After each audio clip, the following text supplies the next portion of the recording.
이번 정부 역시 남북 간 정치 체제의 차이를 이해하고 문재인 정부와 민주당의 의지를 믿어야 합니다. 정부가 지난 3년간 취해온 평화 프로세스, 굴욕적 대북 유화 정책이 파탄되었음을 말해주는 것입니다. 나와 김정은 위원장이 8천만 결의 앞에서 했던 한반도 평화의 약속을 뒤로 돌릴 수는 없습니다. 어떠한 정세 변화에도 흔들려서는 안 될 확고한 원칙입니다.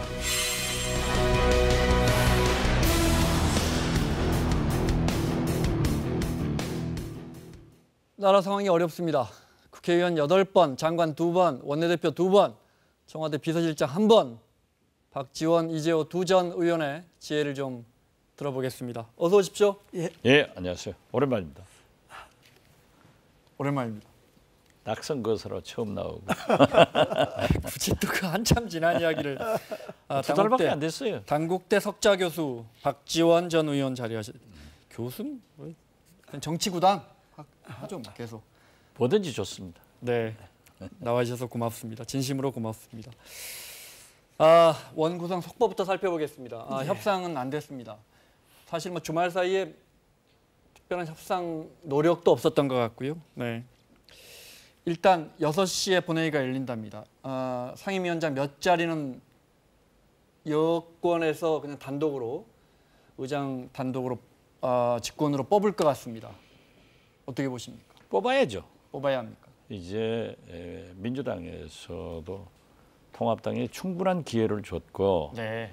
오늘까지도 구성을 하지 못하면은 지지층이나 국민들로부터 국회의원을 그렇게 압도적으로 당선시켜줘도 아무것도 못하느냐, 끌려만 다느냐 네. 라기 때문에 오늘 해야 되고, 제가 볼 때는 6시에 하지 않고 또 늘려서 8시나 10시에 할 것 같습니다. 하긴 한다. 네. 네. 그리고 이미 이 상임위원장, 법사위원장은 민주당, 예결위원장은 통합당. 네. 다 결정됐고 원내대표 간에 합의가 됐지만은 피차의 체면을 위해서 지금 저렇게 싸우고 있는 거예요. 명분 싸움하고 있죠. 그렇죠. 박병석 의장이 아주 잘하고 있어요. 네. 예, 뭐 저는 민주당이 오늘 단독으로 할 수도 있다고 보는데, 그러나 하면 안 된다고 봅니다. 네. 왜냐하면 국민들이 거대 여당을 만들어준 거는 좀 원구성을 원활하게 하고 야당도 좀 포용하고 국회를 잘 이끌어가라고 한 거지, 안 되면 협상하다 안 되면 그냥 단독으로 하라 이런 뜻으로 한 건 아니니까, 야당이 나는 좀 더, 여당이 좀 더 지혜를 발휘해서 한 번 더 늦추더라도 좀 협상을 물꼬를 터야 합니다. 그게 의장이 할 일이 그겁니다. 의장이 안 되면 두드는 게 의장이 아니고, 안 되면 의장이 물꼬를 터줘야죠. 네. 저는 처음부터 법사위는 민주당, 예결위는 통합당으로 가야 된다. 네. 그리고 주호영 원내대표가 11대 7로 얘기를 했을 때 이미 협상은 끝난 거예요. 지금 수석 부대표 간에는 상임위원장 다 확정이 됐거든요. 그러니까 이 이상 지금 이재호 위원장 말씀하셨지만은 끌려다니면은 집권 여당이 뭐 하는 거예요. 그래서 협치도 중요하지만 네. 통합당도 한없이 발목 잡으면 안 된다. 그러니까 여기서 모른 척하고 그냥 넘어가서 정상화돼야 된다 하는 거지. 우리가 협상 한두 번 해봤어요. 이거는 이번 이 문제는, 법사위원장 문제는 뭐 지금까지 늘 여당이 하던 걸 야당이 내놓으라 이런 게 아니고, 지금까지 법사위원장은 야당 몫으로 늘 넘겨줬던 건데, 그게 지금 와서 다수를 획득했다 해서 자기네들 가져가겠다 하는 거는, 이거는 좀 살이 안 맞는 거기 때문에 여당이 다시 한번 협상하자는 이야기지. 저는 통합당이 자업자득했다고 봐요. 가라는 건 아니지. 통합당이 자업자득했어요. 지난 3년간 네. 발목만 잡고 반대만 하고 광화문으로만 나갔잖아요. 그러니까 문재인 대통령은, 민주당은 촛불혁명의 사물로 태어났는데 법과 제도에 의한 개혁 하나도 못했어요. 그러니까 이제 그거는 하반기에 하지 않으면은 개혁하지 못한 대통령으로 기록된다고요. 알겠습니다. 해야 돼요. 네. 그리고 그거는 뭐 충분한 시간을 줬어요. 그거는 우리 다 뭐 여당 야당 다 해보고 뭐 다 원내대표 해봤지만은 네. 야당이 지난 20대 국회가 잘한 건 아니에요. 그러나 야당이 그렇게 한 것에 대해서는 여당도 책임이 있는 거지. 그거 뭐 덮어놓고 네. 통합당만 책임 있는 건 아니지. 자, 예. 한쪽에서는 이제부터라도 법대로 하자는 거고, 한쪽에서는 지금까지 관행이라는 게 있는데 왜 이번만 또 바꾸냐 합니다.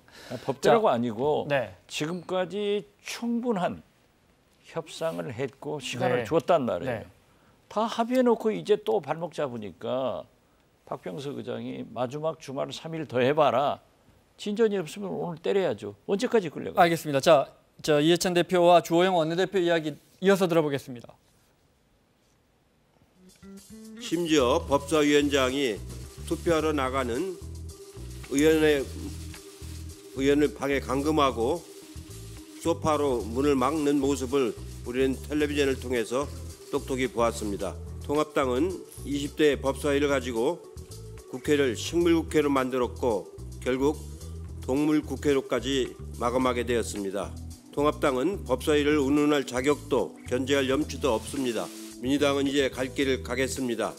민주당은 왜 의회 독재, 일당 독재로 헌정사에 오명을 남기려고 하는가? 청와대와 집권 여당에 마지막으로 충고합니다. 다수의 힘으로 야당을 밀어붙이고 가는 것이 쉽게 보이지만은 결국은 성자의 저주, 독재의 저주, 권력의 저주에서 벗어나지 못할 것입니다. 집권 세력은 폭주 열차처럼 내달리다가 스스로 탈선하고 무너질 것입니다. 처음에 총선 크게 이겼을 때는 이해찬 대표가 자세를 낮추고 겸손하고 더 협의해야 한다 그랬거든요. 그렇죠. 지금 너무 밀고 가는 거 아닌가? 지금 충분하게 협상을 했고 계속 그 말씀을 하시네요. 그렇죠. 네. 6월 5일부터 10일간 기회를 줬잖아요. 네. 그래도 안 되니까 이제 당연히 민주당으로서는 통과시켜야지 언제까지 끌고 가요? 일은 해야 하고. 일은 해야 돼요. 네. 이렇게 할 것 같습니다. 5시 반에 그러니까 1시간 반 정도 있다가 이제 민주당 의총이 있습니다. 거기서 결정을 할 것 같은데 알려진 바대로라면 저희 현장에 기자들이 전해온 바대로라면 법사위원장하고 그다음에 이제 코로나 대응을 해야 되니까 산자위, 기재위, 복지위 위원장, 3개 위원장, 북한 관련해서는 외통위, 국방위원장 이렇게 한 몇 개입니까? 6개 위원장 정도는 땅 할 것 같습니다. 뭐 그렇게 할 수 있지만은 지금 뭐 이해찬 대표나 조영 대표 말을 들어보면 다 뭐 자기네들 나름대로 논리가 있어요. 네. 논리가 있는데 나 국회는 그렇게 해서 운영되는 게 아니고 국회라고 하는 거는 힘이 있는 쪽이나 힘이 없는 쪽이나 그야말로 트집 잡는다고 되는 게 아니고 합리적으로 다 여야가 다 합의할 수 있는 합리적인 선에서 협상을 해야 되는 거니까 네. 오늘 뭐 상임위원장 몇 석을 여당의 단독으로 처리할 수는 있지만은 그건 악수입니다. 그렇게 하면 안 됩니다. 네. 적은 여당이 뭐 몇 석만 의견을 한다, 투표한다 하는 것은 잘못된 선택이에요. 네. 과거에 김영삼 대통령은 180도를 하루에 누워버립니다. 그러니까 한두 번 얻어맞는 거예요. 김대중 대통령은 논리적인 분이라 하루에 1도씩 바뀌니까 180번 얻어맞는 거예요. 지금 뭐 이번에 다 해버려야지. 왜 그걸 남겨가지고 또 얻어맞고 또 구실 주고 해요? 아니 18석을 다 가져갈 수는 없는 게 있죠. 미래통합당에서 네. 그건 안 해야죠. 약속대로 약속대로 11석을 그냥 다 해버려야 11석 11대 7로 했던 거죠. 네. 그리고 이제 법사위 예결위 네. 알토란 같은 적과 꿀이 구르는 상임위는 다 통합당이 줬잖아요. 그것만 남겨놓으면 되는 거죠. 예결위, 정무위 이런 건 그렇죠. 주기로 했으니까. 국토교통위. 네, 국토위 이런 건 남겨두고 나머지 11개는 오늘 해버려야지 뭘 남겨두냐. 그래야 국회가 되는 거지. 네. 자기들 필요한 몇 석 하고 났으면 또 야단 맞고 또 싸우고 그렇게 정치하는 게 아마 아니에요. 의총에서 이런 이야기가 충분히 틀림없이 나올 겁니다. 확 그죠? 넘어지면 네. 아마 제 방송 듣고 할 거예요. 네. 네. 민주당과 미래통합당 초선 의원들이 연달아서 박병석 국회의장 방을 찾았습니다. 오늘 또 찾았습니다. 그 그림 잠깐 보겠습니다. 여기는 국회 정상화 촉구 결의문 미래통합당의 초선 의원들, 미래통합당 초선은 50여 명이나 됩니다. 네, 의원 절반 이상이 초선인데, 네, 예, 김은혜 의원도 보이고요. 네, 수의 정치로는 제대로 된 국회가 될 수 없습니다. 과속과 폭주는 안전을 위협합니다. 브레이크와 같은 견제 기능을 하는 곳이 바로 제1야당입니다. 패스트트랙을 활용해 핵심 법안을 마음대로 처리할 수 있는 거대 여당이 법사위라는 국회의 견제와 균형장치까지 빼앗는다면 국회는 청와대의 뜻을 알아서 받드는 통법으로 전락할 수밖에 없습니다. 민주당 초선 의원들도 오늘 박병석 의장을 찾아가서 하루빨리, 한시라도 빨리 상임위원장을 선출해야 한다. 시급함을 강조했고요. 네, 여기까지 볼까요? 이거 질문지에 없는 건데. 저건 뭐 네. 국회에서 의뢰껏 하는 거니까. 아니 그 질문을 드리려 했어요. 근데 초선 의원들이 나가서 좀 다른 이야기도 하고 민주당에서는 우리가 이게 뭐냐 좀 초심으로 돌아가서 그렇습니다. 우리가 이게 네, 그 미래통합당에서도 좀 현실적인 이야기도 좀 나오고 초선 이랬으면 의원들이 저렇게 당 지도부가 시키는 대로 뭐 의장실에 몰려가고 하는 건 늘 하는 건데 저렇게 하지 말고 네. 21대가 좀 달라지려면 여든 야든 초선들이 그러니까요. 자기 당 안에서 바른 소리를 좀 해야 합니다. 네. 바른 소리를 해서 그게 당의 지도부가 결정하는데 영향을 미칠 생각을 해야지. 초선 의원이라는 사람들이 이제 국회 처음 들어가서 벌써부터 당 지도부 시킨 대로 의장실에나 몰려가고 이렇게 하면 여든 야든 이게 옳지 않습니다. 네, 물론 저렇게 이재호 전 장관이 방송을 잘하니까 제가 늘 따라다닙니다. 옳은 말씀하시잖아요. 물론 초선 의원께 여쭤보면 우리가 제안해서 갔습니다. 그러실 겁니다. 초선 의원들이 그렇지만 좀 아쉬워서 말씀을 드렸고요. 네, 통합당 초선 의원들 말이 청와대 뜻을 알아서 하는 입법부가 아니고 통법부다. 통법부. 민주당에서 도대체 청와대나 이 다른 이야기가 안 나온다. 이 통법부 역할을 제일 잘한 당이 통합당입니다. 그러니까 자기들한테 하는 얘기 아닌가 저는 그렇게 생각하는데 또 초선 의원들이 진심으로 민주당에 충고를 했기 때문에 네. 그것도 새겨 들으면 좋겠어요. 네, 새겨드리면 좋겠다. 네, 자 이제 중요한 건 법사위원장이고 제가 뭐 전문가는 아니지만 법사위원장 뽑고 나면 에너지가 확 떨어질 겁니다. 싸움의 에너지가. 근데 그 다음에 이제 미래통합당 어떻게 합니까? 보이콧합니까? 거리로 나갑니까? 거리로 나가는 거는 뭐 안 통할 거란 말이에요. 그건 작년에 많이 해봤으니까. 아니 국민들이 지금 힘들어서 코로나 때문에 정치인들 거리로 나가면 정말 화낼 겁니다. 아니 네. 힘 안 든다 하더라도 작년에 거리로 나가봐서 별로 뭐 덕도 못 봤잖아요. 네, 네. 거리로 나간 대로 했으면 이번 총선에서 이겨야지 졌잖아요. 그러니까 이제 야당이 거리로 나가는 거는 옛날 정말 군사 독재 시절에나 뭐 네. 옛날 정권 때 그건 뭐 방법이 없으니까 그러니까요. 거리로 나갈 수밖에 네. 없었지만은 지금은 어떻게든지 뭐 그래도 야당이 100석이나 되잖아요. 100석이나 의석을 갖고 어떻게든지 여당을 설득시킬 수 있는 지혜를 짜서 국회 안에서 뭘 해결해야죠. 네. 통합당 내 의견을 좀 볼까요? 대표적으로 보도 많이 나온 게 이제 장제원 의원은 방법이 없다. 장제원 의원은 이 발언은 매우 강성으로 하지만 사실은 굉장히 현실주의자입니다. 네. 대신 산자위원장 자리 가져오자는 거고 김기현 의원은 이럴 바엔 그냥 매우 거칠게 표현했습니다. 무릎 꿇고 살기보다 서서 죽기를 원한다 이렇게. 네. 이 김기현 의원 말대로라면 앞으로 당분간 국회 파행은 불가피해 보이고 어떻게 하죠? 두 분 이렇게 여쭤봐요. 두 분이 당 대표라면 어떻게 하시겠어요? 당장 네. 어떻게 됐든 통합당으로서는 며칠 반발해야죠. 네. 예, 그렇게 하고 이제 국회로 모르는 척하고 들어오는 것이 당이지. 네. 황교안의 길로 가면은 김종인의 길, 주호영의 길은 역시 망하는 길이에요. 그래서 저는 반발은 하지만은 빠른 시일 내에 구실을 찾아서 국회로 들어온다. 저는 그렇게 봅니다. 뭐 당분간 파행은 불가피하겠죠. 불가피하겠지만 네. 그게 뭐 그래 오래는 가겠습니까? 오래는 안 가고 그러나 법사위원장을 이제 여당이 굳이 지금까지의 관례를 무시하고 가져가겠다고 하는 그 이면에는 뭔가 의도가 있다. 네. 그것 때문에 지금 도합당도 주거나 다는 안 주겠다는 이야기 아닙니까?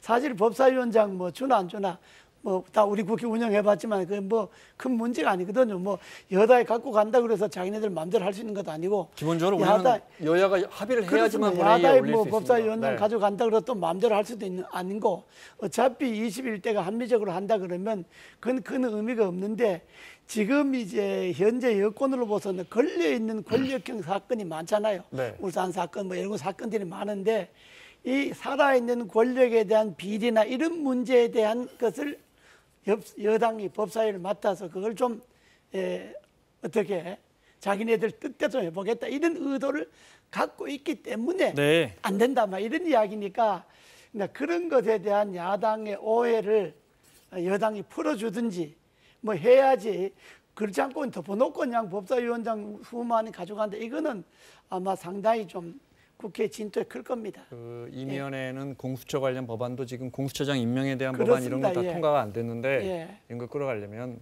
법사위원장을 여당이 하는 게 낫겠다 싶어서 이렇게 강행하고 있다. 물론 앞으로 남은 2년도 안에 여당이 국정을 네. 운영하는 데 있어서 법사위원장을 가져와야 된다.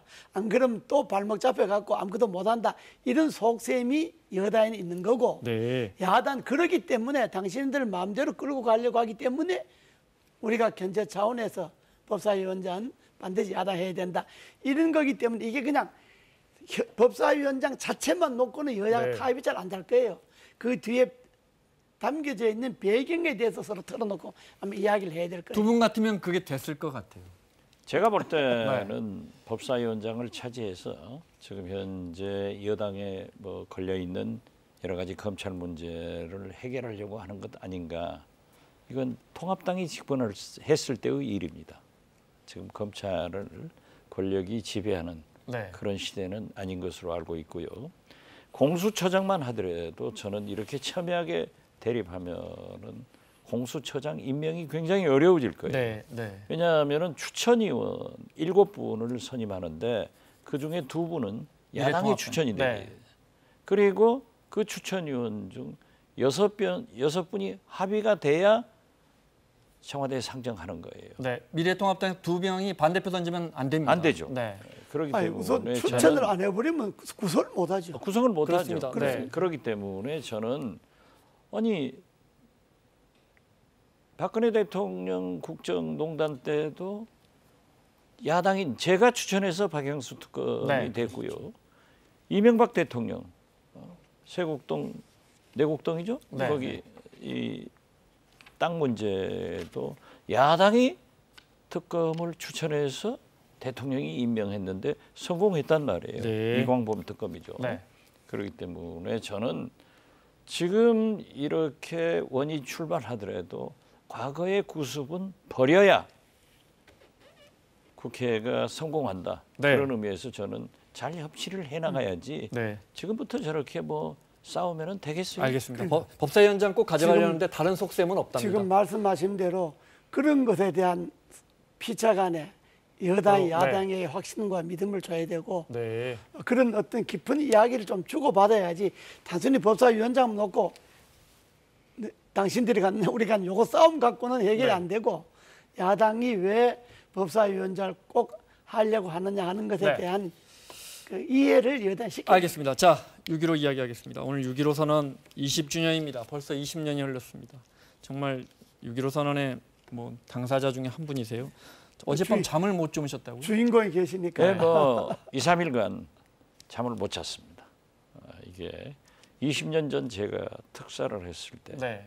그 어려운 난관을 극복하고 6.15 남북 정상회담을 통해서 공동선언이 나왔는데 이제 다시 6.15 이전으로 돌아가는 것 아닌가 굉장히 저는 염려를 하고 있고 지금 현재 코로나 포스트 코로나로 경제 위기 극복 비교적 문재인 대통령 정부에 점수를 주던 대북 정책마저도 만약 어려워진다고 하면은 어떻게 될 것인가 네. 이런 것을 걱정했습니다. 네. 그 뭐 여기 주인공이 계시지만은 6.15 선언은 2000년 6월 15일이잖아요. 네. 김대중 대통령하고 김정일 위원장이 선언한 건데 그건 한반도에서 아마 6.25 이후에 한반도에서 아주 획기적인 그런 그럼요. 변화를 가져온 겁니다. 네. 그런데 그 이제 20년 됐는데 그 20년 6.15 선언에 담겨진 내용과 그 이후 지금 문재인 대통령이 들어서서 뭐 남북 간에 여러 합의를 했지만 그게 거의 진전 그대로예요. 사실은 20년 전 6.15 선언의 그 5개 항목 내용이 결국 풀어갖고 뭐 판문점 선언이다 뭐 한 거지. 네. 그렇게 보면 6.15 선언은 지킬 만한 가치가 있는 건데 그게 지금 남북이 실질적으로 구체적 사안에 대해서 별로 진행된 게 없어서 좀 안타깝죠. 자, 20년이 흘렀다는 게 참 믿기지가 않습니다. 그날 20년 전 오늘 6.15 선언의 현장을 다시 영상으로 보겠습니다. 2000년 6월 13일 오전 10시 27분 김대중 대통령을 태운 전용기가 평양 순안공항에 도착합니다. 우리 역사에 매우 중요한 순간입니다. 수많은 평양 시민들이 환영을 나왔고요. 특히 점퍼 차림의 김정일 국방위원장이 직접 영접을 나왔죠. 대한민국 국군 총사령관인 김대중 대통령이 휴전 중인 적군 의장대의 사열을 받는 순간입니다. 다음날 회담장에서 만난 잠잘라드가 괜찮습니다. 예, 냉동 먹고 정말 용단 내려서서 이렇게 오신 데 대해서는 정말 우리 인민들이 뜨겁게 이렇게 맞이했는데 그래도 인사 자료가 제대로 됐는가 하고 이렇게 자신들이 걱정도 하고 있습니다. 위원장께서 직접 공항에 나오시고 또 그렇게 수십만 시민들이 나오고 그래서 아주 저도 참 감사하기 짝이었지만 외부 기자들도 수백 명 있는데 한 1000여 명 기자들도 모두 기립박수하고 그랬다 그래요. 우리가 공항에서 압수하고 인사지요 뭐 제가 무슨 큰 존재라고 적들은 또 별나게 외신도 우리 저이 구라파 사람들이랑 자꾸 뭐라 말하면 왜 운동 생활하나 운동 생활하는 사람이 처음 나타났다. 난 세상에 뭐 과거에 중국도 갔댔고 뭐 인도네시아도 갔댔고 외국에도 뭐 비공개도 많이 갔댔고 했는데 나보고 운동 생활을 하는데 김 대통령이 오셔서 이제 운동에서 해방됐다. 이 두 정상은 2시간 반 동안 회담을 하고 또 휴식 후에 이어진 4시간 회담이 저녁 7시쯤 끝났습니다. 현장판 장면을 이 사진 찍은 분들이 못 찍었다 해서 다시 한번 우리 김 위원장께서 오늘 배우로 한번 합시다. 그래서 완전히 합의를 봤습니다. 여러분 축하해 주십시오. 밤 11시 40분 백화원 영빈관으로 돌아온 두 정상이 그리고 역사적인 6.15 남북 공동선언에 서명하는 장면까지 보겠습니다.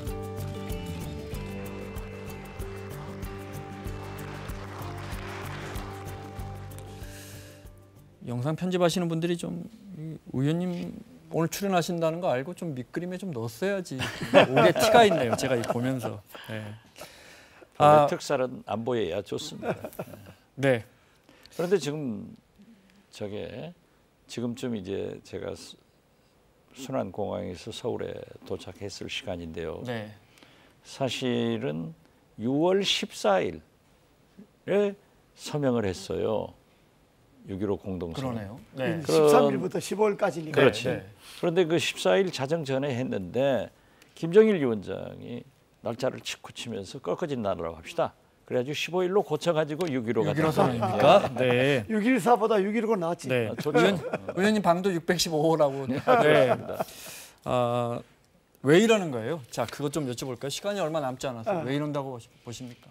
제가 볼 때는 하노이 노딜 이후 김정인 위원장으로서는 미국에 대한 상당한 배신감과 문재인 대통령이 경제협력 해주겠다, 즉 철도나 모든 걸 하겠다라고 했는데 사실상 북한은 금계리 파괴, 핵실험, 미사일 발사 모든 걸 중단했는데 네. 억류된 미국 시민도 보내줬고 유해도 송환해줬는데 우리가 해준 게 없어요. 특히 미국이 해준 게 없어요. 그러는데 미국은 일괄 타결을 시도했다 보니까. 그렇죠. 네. 어떻게 됐든 영변 핵시설을 폐기하면은 행동 대 행동으로 미국에서도 이만큼 경제 제재를 해주겠다. 네. 그리고 하노이에서 만나는 당일에도 미국 NBC에서 양정상 합의문이 보도가 됐습니다. 그래서 저도 그걸 굉장히 잘 됐다 했는데 회담장에 들어가니까 영변 플러스 알파 전체를 폐기해야만이 경제 지원한다. 뒤집어진 거예요. 네. 어떻게 됐든 그러한 것이 계속되고 우리는 우리대로 약속했지만은 아무것도 안 된 겁니다. 거기에다가 이 북한은 코로나 이 감염 본래 감염 시스템이나 의료 시스템이 취약하기 때문에 네. 전염병이 오면은 국경을 봉쇄하고 봐요. 중국에서 우한 코로나가 나오자마자 북한이 북중 국경을 봉쇄하고 나니까 경제적 어려움이 굉장히 많아졌습니다. 우리도 지금 그 좋던 경제가 3개월, 4개월 되니까 재난기금을 전 국민들에게 나눠줬던 어렵단 말이에요. 네. 거기에다가 대북 비라 이게 자기들은 부인하지만은 탈북 단체들의 사이트에 뭐 코로나 환자들의 물품을 사서 1달러짜리에다 붙여가지고 보내자 이런 것을 보고 굉장히 또 그 최고 존엄에 대해서 네. 많은 비난을 하니까 화가 난 거죠. 그래서 저는 네. 이 경제적 이유와 그러한 비라 문제로 네. 한꺼번에 그게 터졌다. 이렇게 감정까지 봅니다. 격화되면서. 그렇죠. 네. 저는 두 가지 측면에서 보면 하나는 북한 내부가 매우 어려워졌다. 네. 지금 여러 가지 같은 의견이시고. 지금 설명하셨지만 여러 가지 그동안에 뭐 2년도 안에 아무 진척된 것도 없고 그렇다고 금방 자기네들도 북한 자기네들이 민들에게 뭐가 금방 좋아질 것처럼 이야기했는데 2년 동안 달라진 것 하나도 없다. 네. 자기네들 내부의 사정이 매우 어렵다 하는 것이고 두 번째는 전단은 핑계에 불구하고 더 큰 통 큰 그 자기네들 말대로 더 큰 대화나 더 큰 회담을 통해서 뭔가 한번 돌파구를 찾아보자. 그러면 아마 우리 그 한국으로부터 더 큰 양보를 얻어내려고 하는 그런 것을 밑바탕에 깔고 지금 하는 거라고 보기 때문에 저거는 뭐 단순히 전단 갖고 뭐 이렇게 하는 건 그건 그냥 네. 하나의 핑계거리죠. 아니 이런 벼랑 끝에서는 한두 번 본 게 아닙니다. 그런데 갑자기 군사적 도발 이야기가 나오니까 대적 행동의 행사권을 군에 넘겨준다 이러니까 설마 진짜로? 저는 도발이 있을 것으로 봅니다. 왜냐하면은 백두혈통인 김여정 제1부부장의 어제 네. 담화를 보면은 모든 권한을 김정은 위원장과 당과 국가로부터 자기가 위임받아서 이 대남 네. 이 문제를 총 그렇더라고요. 참모부에 넘겼다. 그러면서 공동사무소 폭파 등 여러 가지 문제를 했는데 지금 현재 그 인민들을 다스리고 그 경제 파탄에 공공의적을 만들어야 됩니다. 네. 그렇기 때문에 저는 뭐 칼을 뽑으면은 무라도 지르지 않냐 하듯이 반드시 도발은 있는데 우리가 할 일이 없는 거예요. 우리 정부가. 문재인 대통령이 방금 청와대 수석보좌관회의에서 남과 북이 스스로 결정하고 추진할 수 있는 사업을 찾아보자 이렇게 어떻게 보면 북한에 메시지를 던졌습니다. 그 부분 들어보겠습니다. 북한도 소통을 단절하고 긴장을 조성하며 과거의 대결 시대로 되돌리려 해서는 안 됩니다. 남과 북이 직면한 불편하고 어려운 문제들은 소통과 협력으로 풀어나가길 바랍니다. 나는 한반도 정세를 획기적으로 전환하고자 했던 김정은 위원장의 결단과 노력을 잘 알고 있습니다. 기대만큼 북미 관계와 남북 관계의 진전이 이루어지지 않은 것에 대해 나 또한 아쉬움이 매우 큽니다. 남과 북이 함께 돌파구를 찾아 나설 때가 되었습니다. 더는 여건이 좋아지기만 기다릴 수 없는 시간까지 왔습니다. 한반도 운명의 주인답게 남과 북이 스스로 결정하고 추진할 수 있는 사업을 적극적으로 찾고 실천해 나가길 바랍니다. 문제는 그런데 그런 사업을 찾기가 쉽지 않다 이 말씀이십니다. 그게 이제 먼저 말씀. 네. 문재인 대통령과 김정은 위원장 두 정상 간에는 신뢰가 있습니다. 그리고 문재인 대통령이 오늘 저렇게 차분하게 네. 할 수 있는 일을 찾자. 그리고 우리가 개척해 나가자 하는 것은 아주 좋은 접근인데 네. 과연 유엔 안보리 미국 제재를 피해서 우리가 할 수 있는 일이 있을까? 그래서 저는 그 후부에 국제사회와 공조를 통해서 이런 말씀도 하시던데요. 네, 국제사회를 설득해 나가겠다. 네, 문제는 미국입니다. 네. 미국이 저러한 우리 한반도의 특수한 관계를 생각해서 양 정상이 해나갈 수 있도록 협력을 해주는 것이 더 필요하다. 저는 그렇게 봅니다. 네, 아주 뭐 대통령께서 아주 원론적인 말씀을 하셨는데 지금 뭐 방금 말씀하셨지만은 남북이 미국과 관계없이 따로 뭘 할 수 있는 것이 그렇게 많지 않습니다. 네. 많지 않고 지금 이제 문제는 북한이 이제 도발 문제인데 나는 군사적 도발은 쉽지 않다고 봅니다. 왜냐하면 연평도 도발했을 때 우리 쪽에서 북한 황해도에다가 직접 원점 타격을 포격이지 않습니까? 네. 아마 6.25 이후에 북한 그 본토에 포탄이 떨어진 건 처음 있었습니다. 우리 군의 대응 원칙이 그렇습니다. 그렇습니다. 네. 예, 그래갖고 그때 북한이 좀 놀랐을 겁니다. 그리고 지금 경제력도 우리가 북한보다 거의 53배나 앞서고 군사력도 우리는 세계 6위고 북한은 25인데 북한이 그야말로 무슨 모험을 각오하고 도발하기는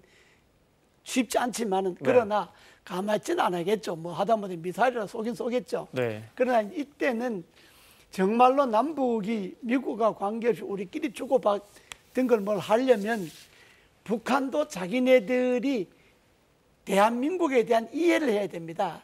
대한민국이 네. 정치, 체제, 사회 구조에 대해서 우리도 북한에 대해 이해를 해야 되고 그러니까 남과 북이 서로가 이해하는 가운데서 공통점이 뭔가를 찾아야지 서로가 자기 벽을 딱 세워놓고 서로가 자기들 입장으로만 강조해 갖고는 일이 안 될 겁니다. 알겠습니다. 시간이 다 돼서 특사라도 보내보자.